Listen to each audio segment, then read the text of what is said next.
নমস্কাৰ ছাত্ৰ ছাত্ৰীসকল মই আপোনালোকক স্বাগতম জনাইছো আজিৰ ভিডিঅ'টিলে। আজি আমি আলোচনা কৰিম 2022 বৰ্ষত মেট্ৰিক পৰীক্ষাত আহিবলগীয়া কেইটামান কমন কুৱেশ্যন এনসাৰ 4-5 নম্বৰীয়া হয় সায়েন্সৰ।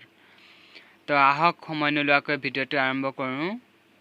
প্ৰথমটো হ'ল আমি আমাৰ বনাঞ্চল আৰু বন্যপ্ৰাণী সংৰক্ষণ কিয় কৰিব লাগে বা বনাঞ্চল আৰু বন্যপ্ৰাণী সংৰক্ষণৰ কিয় প্ৰয়োজনসমূহ কি বা এনেকুৱা আহিব পাৰে।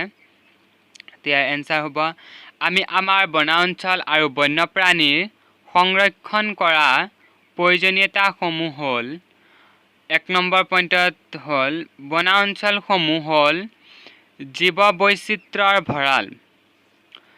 জীৱ বৈচিত্ৰ্যৰ অৱলুপ্তিয়ে পৰিৱেশ তন্ত্ৰৰ ভাৰসাম্য বিনষ্ট কৰে। সেয়ে জৈৱ বৈচিত্ৰ্য আৰু পৰিৱেশ তান্ত্ৰিক ভাৰসাম্য অক্ষুণ্ণ ৰখাৰ বাবে আমি বনাঞ্চল বন্যপ্ৰাণী সমূহৰ সংৰক্ষণ কৰা উচিত। 2 নম্বৰ পইণ্ট হৈছে আমাৰ অৰ্থনৈতিক আৰু সামাজিক বিকাশ আৰু আমাৰ বস্তুবাদী প্ৰয়োজনীয়তা পূৰাবৰ বাবে বনাঞ্চলৰ উৎপাদিত সামগ্ৰী ব্যৱহাৰৰ বাবে আমি বনাঞ্চলসমূহ সংৰক্ষিত কৰা উচিত। 3 নম্বৰ দিয়া আছে বনাঞ্চলৰ ধ্বংসই মাটিৰ ক্ষয়ভৱনৰ সৃষ্টি কৰে। সেয়ে মাটিৰ ক্ষয়ভৱন ৰোধ কৰাৰ বাবে আমি বনাঞ্চলসমূহৰ সংৰক্ষণ কৰা উচিত।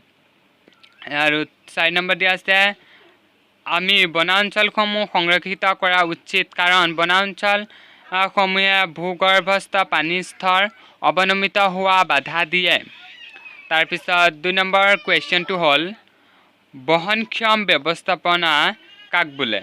ইয়াৰ এনসাৰ হ'ব প্ৰাকৃতিক সম্পদৰ বহনক্ষম বিকাশ বুলিলে বৃদ্ধিৰ এনে এক ধৰণক বুজায় যিয়ে মানুহৰ বৰ্তমানৰ মৌলিক প্ৰয়োজনসমূহ পূৰণ কৰাৰ লগতে ভৱিষ্যত প্ৰজন্মৰ ব্যৱহাৰৰ বাবে সম্পদসমূহ সংৰক্ষণ কৰে। তো আজিৰ ভিডিঅ'টি ইমানেই। ভিডিঅ'টি ভাল লাগিলে লাইক আৰু শ্বেয়াৰ কমেণ্ট আৰু মোৰ চেনেলটো ছাবস্ক্ৰাইব কৰিবলৈ নাপাহৰিব। ধন্যবাদ।